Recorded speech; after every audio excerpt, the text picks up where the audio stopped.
നിമിഷ എല്ലാം എന്നോട് പറഞ്ഞിരുന്നു. എല്ലാം അറിഞ്ഞു തന്നെയാ ഞാൻ അവളെ സ്വീകരിച്ചത്. എനിക്കൊരിക്കലും ശ്രീക്കുട്ടിയെ മറക്കാൻ കഴിയില്ല.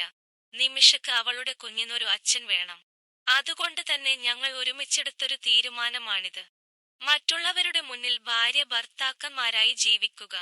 ഇല്ല, ഇതിന് ഞാൻ സമ്മതിക്കില്ല.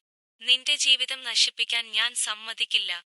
എന്റെ ജീവിതം നശിപ്പിച്ചത് അമ്മ തന്നെയല്ലേ. ഒരു കോടീശ്വരിയുടെ ആലോചന വന്നപ്പോൾ അമ്മ പഴയതെല്ലാം മറന്നു.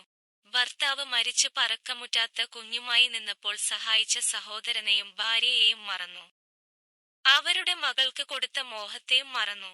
ആത്മഹത്യാ ഭീഷണി മുഴക്കി ശ്രീക്കുട്ടിയെ കൊണ്ട് തന്നെ വിവാഹം വേണ്ടെന്ന് പറയിച്ചപ്പോൾ അമ്മ ജയിച്ചെന്ന് കരുതിയോ? പതർച്ചയോടെ അവർ ഹരിയെ നോക്കി. എനിക്കെല്ലാം അറിയാം അമ്മേ. ഒരു കാരണവുമില്ലാതെ എന്റെ ശ്രീക്കുട്ടി എന്നെ വേണ്ടെന്ന് പറയില്ല. അതെനിക്ക് ഉറപ്പായിരുന്നു.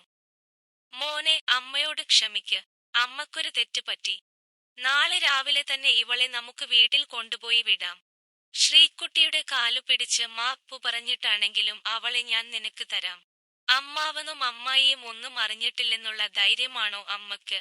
എങ്കിൽ അവരെല്ലാം അറിഞ്ഞു. ശ്രീക്കുട്ടി പറഞ്ഞിട്ടല്ല, ഞാൻ പറഞ്ഞിട്ട്.